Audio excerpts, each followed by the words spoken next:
కర్నూలు జిల్లాలో సాగునీటి సమస్యను పరిష్కరిస్తామని సీఎం హామీ ఇచ్చారన్న కోట్ల జిల్లాలోని 14 అసెంబ్లీ 2 లోక్సభ స్థానాల్లో తెదేపదే విజయమన్నారు.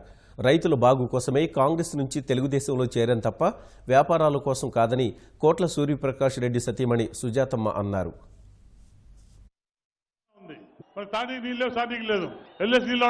నేను ముఖ్యమంత్రి అడిగాను, నేను మీ పార్టీలో చేరాలంటే నా 2 రైతుల సమస్యలు ఉన్నాయి, ఆ 2 తీస్తే మీ పార్టీలో చేస్తానని చెప్పడం జరిగింది.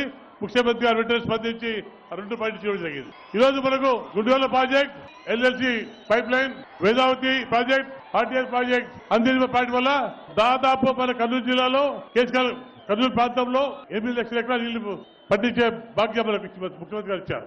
ఈ జిల్లాలో ఈ 4 ప్రాజెక్టులకు 8,500 కోట్లు ఇచ్చాడు. ఇది చిన్న విషయం కాదు. ఇది నేను కూడా కాంగ్రెస్ ఉన్నప్పుడు నేను మాట్లాడాను, ముఖ్యమంత్రి గారు రైతుకు వ్యతిరేకని. కానీ ఇప్పుడు అర్థమైంది, ముఖ్యమంత్రి గారు మహత్తర కార్యక్రమం చేశారు. వైకాపా 11 సీట్లు గెలుచుకుంది, తెలుగుదేశం 3 సీట్లు గెలుచుకుంది. ఈ ఎలక్షన్లో తప్పక 14 సీట్లు మనం గెలుచుకుంటాం, 2 పార్లమెంట్ సీట్లు మనం గెలుచుకుంటాం నమ్మకం నాకుంది.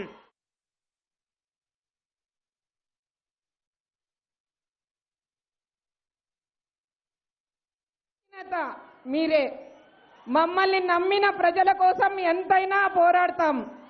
మేము మా వ్యాపారాల కోసం రాజకీయం చేయటం లేదు, దయచేసి మీరు అర్థం చేసుకోండి. మన ప్రాంత రైతులు ప్రజల కష్టాలను తొలగించాలంటే మమ్మల్ని మేము మారక తప్పదు అన్నప్పుడు కోట్ల కుటుంబం ప్రజల మేలు కొరకు ఎంతవరకైనా రైతుల బాగు కోసం పార్టీ మారాల్సి వచ్చింది తప్ప మా స్వార్థం కోసం కాదనేది మాత్రం మీరు తెలుసుకోండి.